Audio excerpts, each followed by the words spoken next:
Hello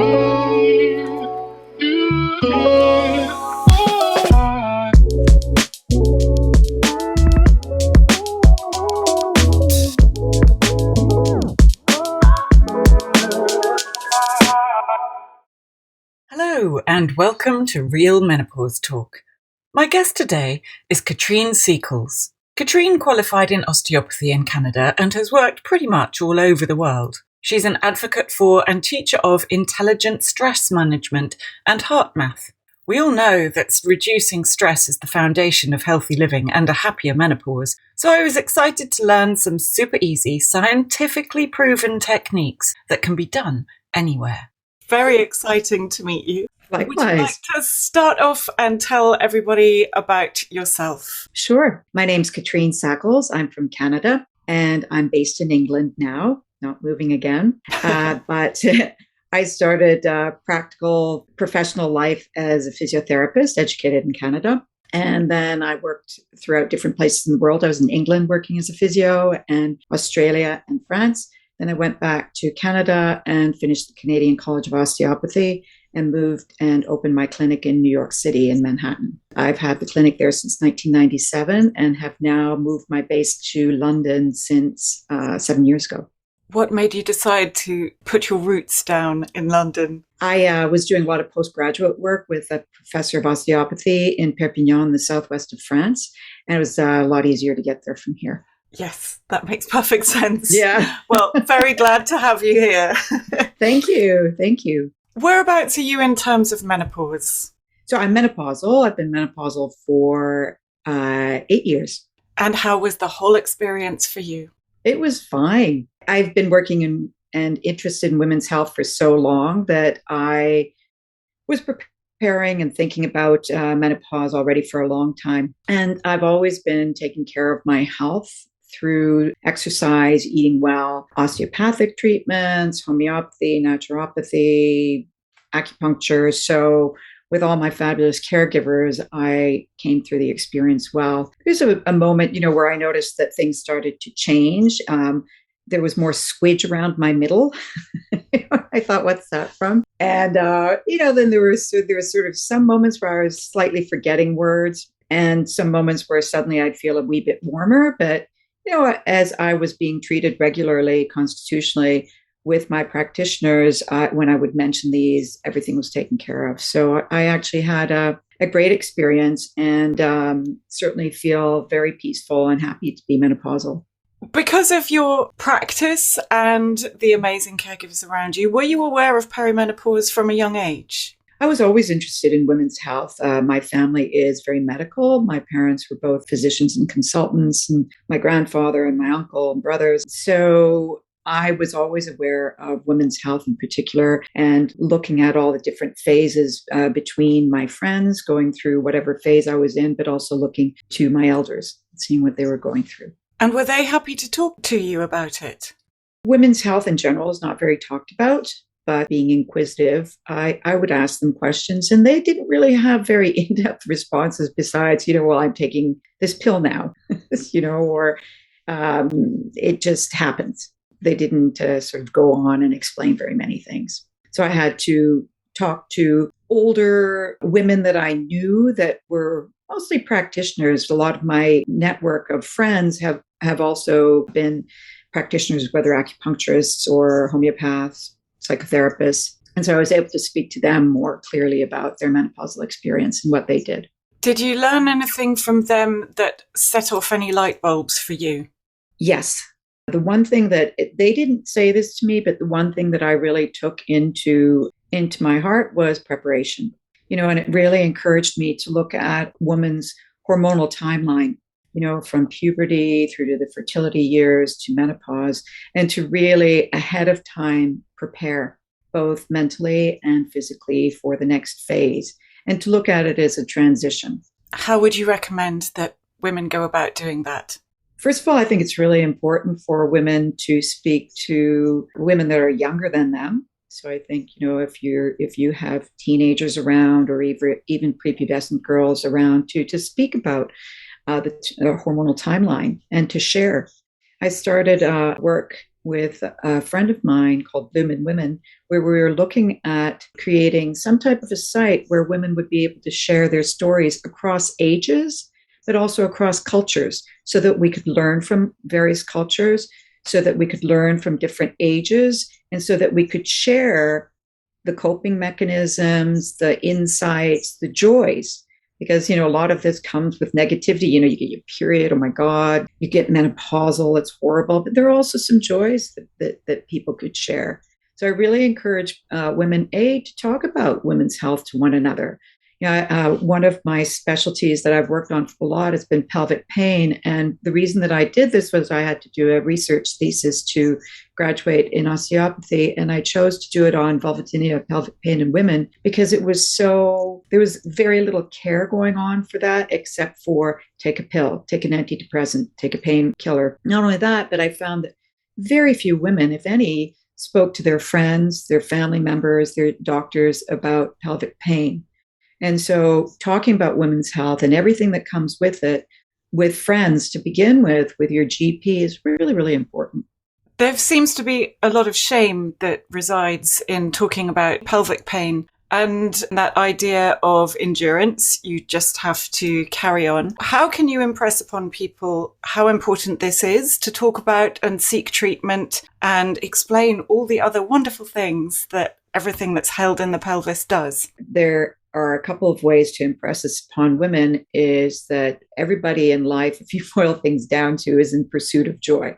Everybody wants to have a nice time in life, whether it's at work or going out. So one of the things to do is to just sit and have open talks, heart talks with people.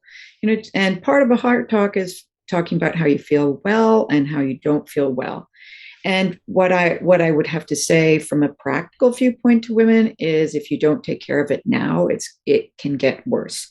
With women, for instance, when there's pelvic pain, if it gets chronic, then it gets more complicated. It starts to affect sexual intercourse. It starts to affect exercise capacity. It starts to affect how women dress with pelvic pain. Some women can't wear certain types of clothing because there's too much pressure there. So what I would say is, why live life without joy? There's the capacity for a lot more joy that sometimes can be addressed very simply.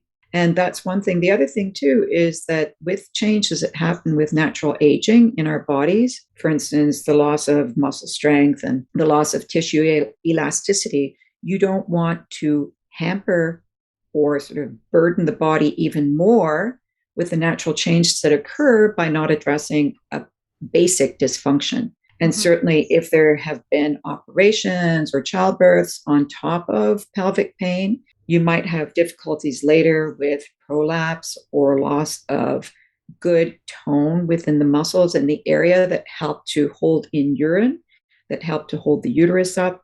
And so again, that becomes much, much more complicated later in life. So if you can address it early, it can be more simple and provide you with more joy earlier in life.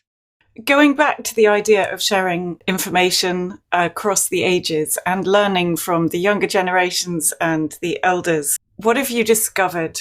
I've discovered that women at any age are very reticent to talk about their bodies in terms of the pelvis and women's health. And so what I've done is I've created this program, Intelligent Stress Management, geared towards menopause, but also geared towards other people. And I've distilled those ideas so that I start to talk to women about their bodies to begin with, because I think a lot of people are outside of their bodies, living out of their bodies. They just sort of, if anything's wrong, they just push it down. They take a pill, or they just cover it up with something. So number one is just getting to love your body to begin with, which is a big request for most women, because there are all kinds of things we don't love about our bodies. But, if you can just find one thing a day to love, maybe you like the fact that you've got feet that can walk you to wherever you go. Or just take a moment or two out during the day to turn inwards, find a part of your body that you feel comfortable with, and just be grateful for that.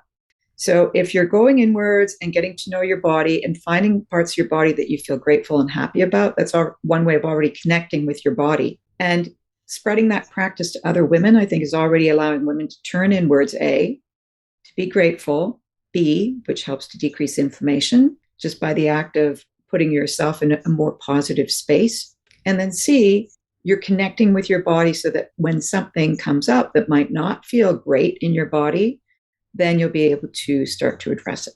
Being connected to our bodies and recognizing when something is off kilter takes a little bit of time sometimes. The resistance to that for many women is the stress. They have too much going on even to take 5 minutes. So your intelligent stress management, how does that work? So intelligent stress management that I teaches very simple, super easy to learn, scientifically proven techniques that can be done anywhere. So if I'm sitting here talking with you and perhaps somewhere inside I may feel stressed because I'm speaking with somebody that I've never met, I can then right away, you don't even know, I can be doing my intelligent stress management techniques. So the work is based on HeartMath Institute's research on the heart-brain communication.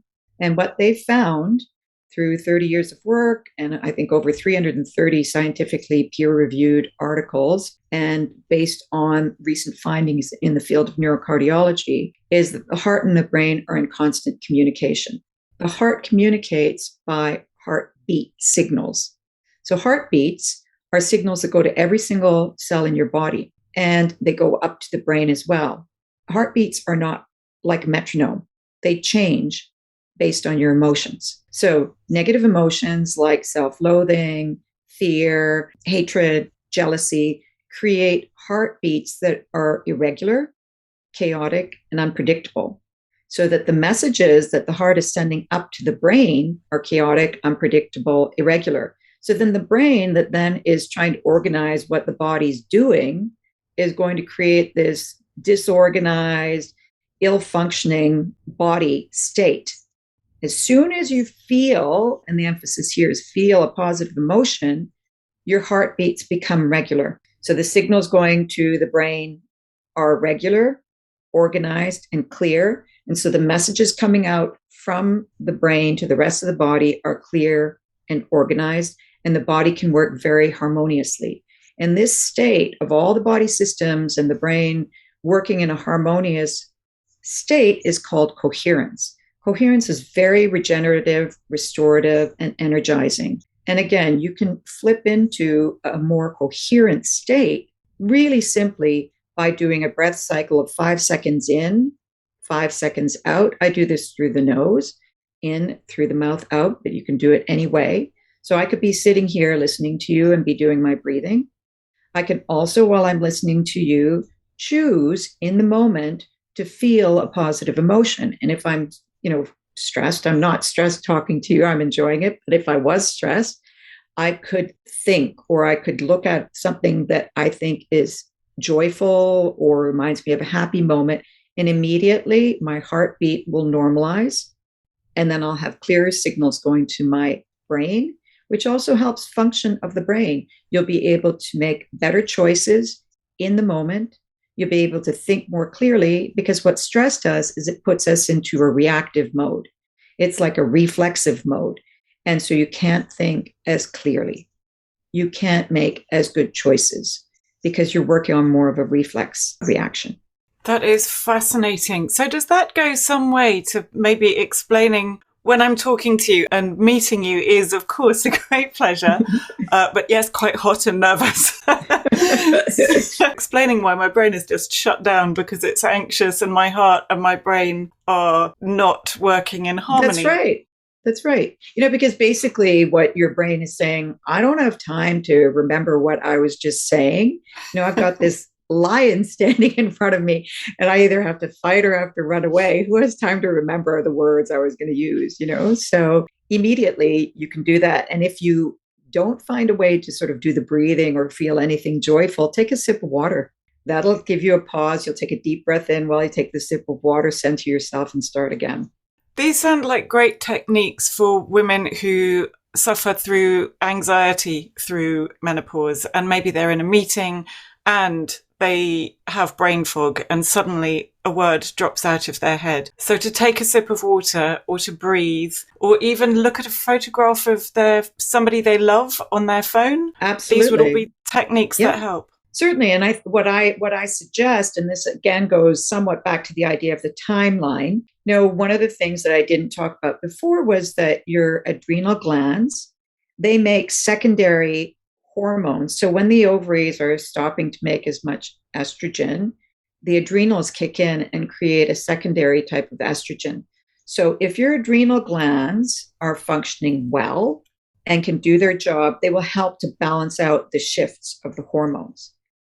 If you're stressed and the adrenals are busy taking care of their stress response, they're not going to have any time to balance out and make these secondary estrogens. So some of the things that I suggest to women is I always speak to women that I'm treating, no matter what age they're at, about the next phase that they're going into. So if you're going into perimenopause or menopause as the future thing, start to prepare for it early. Start to get some of these stress techniques in check now so that your adrenal glands will be functioning well, so that you'll have enough energy. So the other things that I would suggest, for instance, going back to meetings, is that I suggest that women do some stress management techniques before they go into a meeting. So they might, even if they go to the bathroom for a minute, 2 minutes to freshen up their hair, whatever they need to do, they can do the breathing. They can do the heart focused joy in their heart, feeling gratitude. Then they go into the meeting calmer. They're not in a stressed situation. And even if there is a surge in stress, they'll be able to bring it down more quickly. So part of it is preparation as well. Part of it also, what I teach is learning about yourself, becoming more self-aware of your patterns. So that if you know you're going into a meeting with a man, and perhaps meetings with men are more stressful for you, you might be able to then prepare yourself in terms of how you're going to navigate that. And there are certain techniques that I can teach that are related specifically to helping you to either deal with confrontations or to deal with preparing for a difficult situation that you can't decide. And these are techniques that can be used to come up with better solutions. And the more you become self-aware, the more that you know how to regulate your emotions, you then create new neural circuits in your brain so that, let's say, a meeting with a man doesn't cause anxiety because you've created a new neural circuit where you know that you can manage that situation well. You mentioned heart math earlier. Is Yes. that the breathing, counting in, counting out, so that you regulate your heartbeat? So HeartMath is the research institute, and they've created these techniques, one of them being heart focused breathing. So that's the technique where you do the 5 in, 5 out. It doesn't have to be at that rhythm, but you're doing breathing through the heart area. Once you get into the heart focused breathing, you can do what's called quick coherence, which is making a sincere attempt to feel a positive emotion. Usually gratitude is the easiest one to flip into. If you're in a meeting and you're stressed again, you can just say, boy, I feel so great that the chair I'm sitting in is comfortable, that I'm wearing a sweater that I can move in comfortably, whatever it is. So from heart focused breathing, another technique then is quick coherence. But the whole sort of approach and the whole institute that has devised these techniques is called HeartMath. Are there any overriding symptoms that women come to you with? Anything that really stands out in particular? My practice is a general practice, so I treat both men, women, and children. I see a big spectrum of women in terms of what they present with. And because I treat the whole person, a woman might come in, let's say, with a sprained ankle. And when I'm working on the ankle, suddenly she might say, oh my God, I'm feeling so teary. And she'll start crying. And then it turns out, that she sprained her ankle on the way to a new date, that she was meeting a new man's first time since she was divorced. So I think that what women present with the most is a disconnect with their physicality, meaning a disconnect between their emotional and spiritual side and their physicality. And I feel that that's a real shame, because if you follow the work of Candace Pert, who wrote this wonderful book, The Molecules of Emotion, she says that and she was a fabulous, fabulous researcher, amazing, amazing work. She does not separate the mind and the body. She calls it the body mind. because emotions create neurotransmitters that send signals to every single cell in your body and affect how the body functions completely from a neurotransmitter viewpoint. And they're also electrical signals. So, and this is what heart math teaches as well, because your heart creates electrical signals, which are heartbeats, and electrical signals create an electromagnetic field that emanates out from you. So, how you're feeling and your emotions affect people that surround you. Another reason to prepare yourself for any kind of meeting or interaction with somebody, if you go into a more coherent space, you're going to be emanating a more positive electromagnetic field. And this is all scientific. It might sound a little airy-fairy, but it's all scientific. And that's going to then allow the person that you're interacting with to more readily go into a coherent state, and your interaction is going to be better.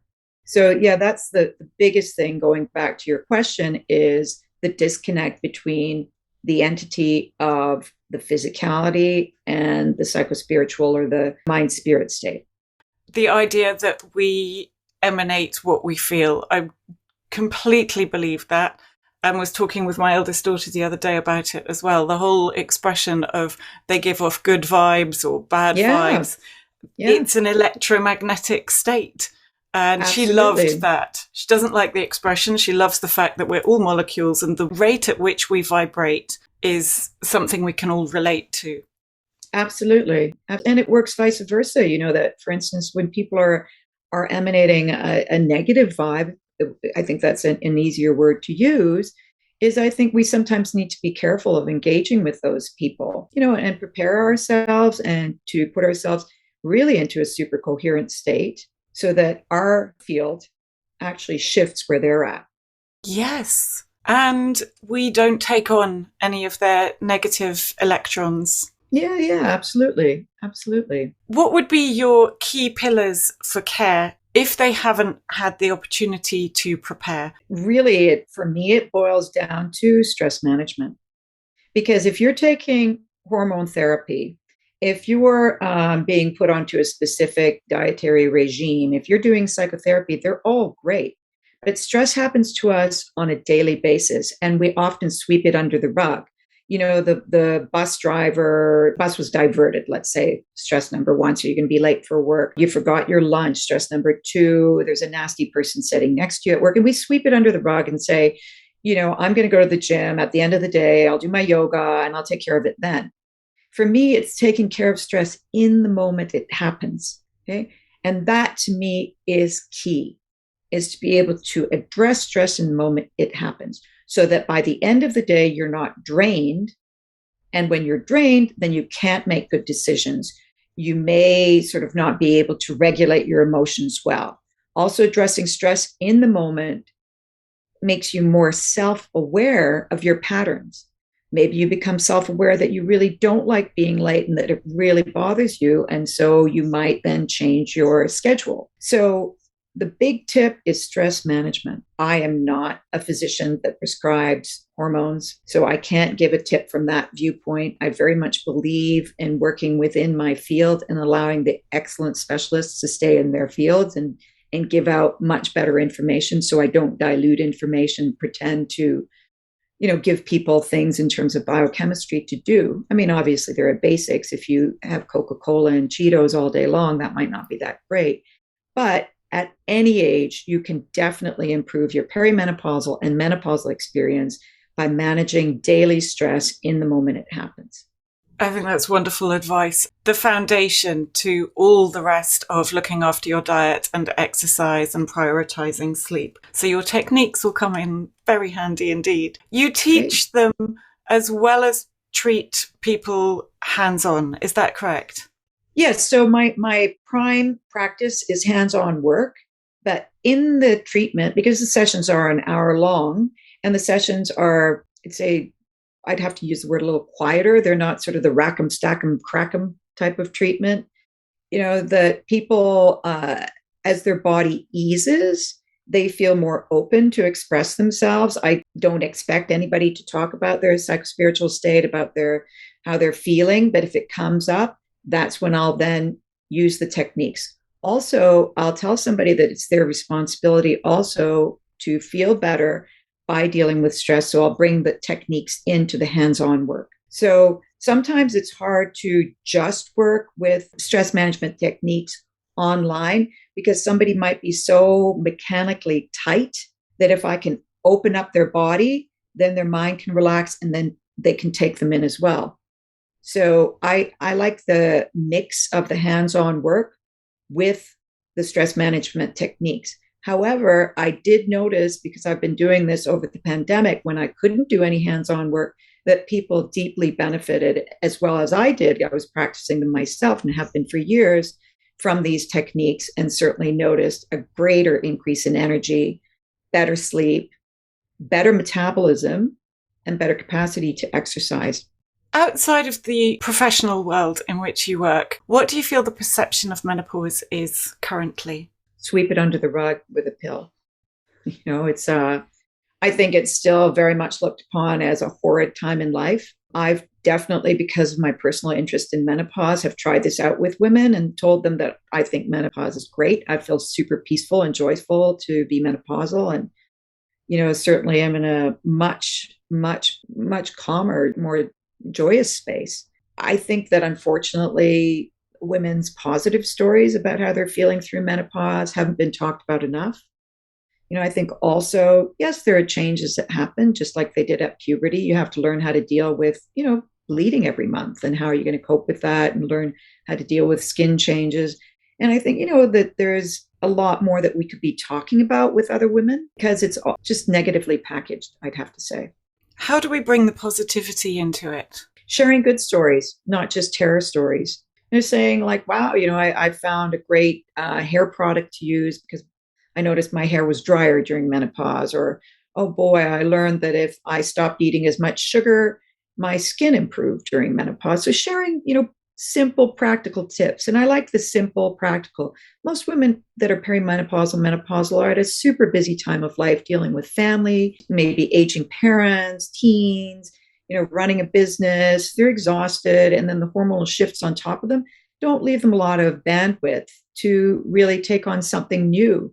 So simple, practical, everyday tips are great. And sharing the positive ones, and sharing positive role models, saying like, hey, look at Nancy. She came through this really nicely.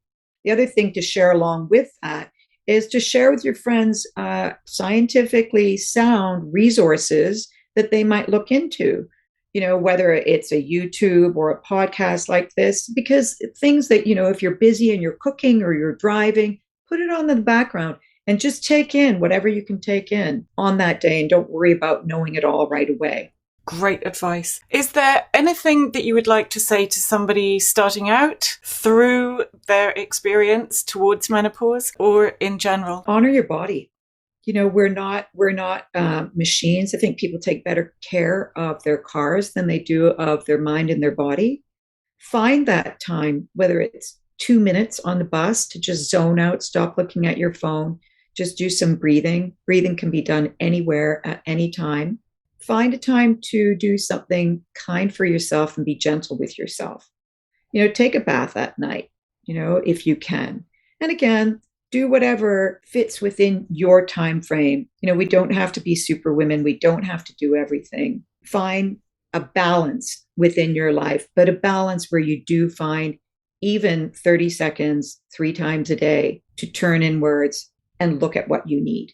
Even if you're able to, while you're, waiting to pay for something online, turn inwards and look at what thoughts are going through your mind, how you're feeling. Feel a moment, say, oh, I'm grateful, I'm standing inside paying for this instead of during the pandemic when we had to stand outside in a line. It's being practical, doing it on a daily basis, finding the time to connect with your body and get to know it now. So it's about finding time to know your needs, finding time to put those needs into your busy schedule so that when the flux of the hormones really kicks in, you've got some coping mechanisms.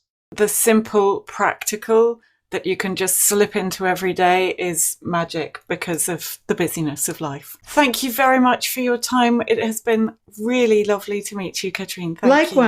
Likewise, and wishing you all the best. I'm really glad that you're taking this on and spreading the word about menopause. You can find Katrine on her website, kcmt.co.uk.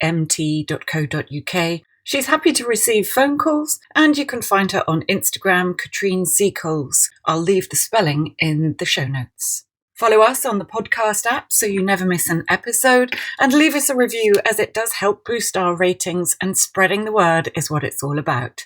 Thank you for listening. I look forward to seeing you in the next episode.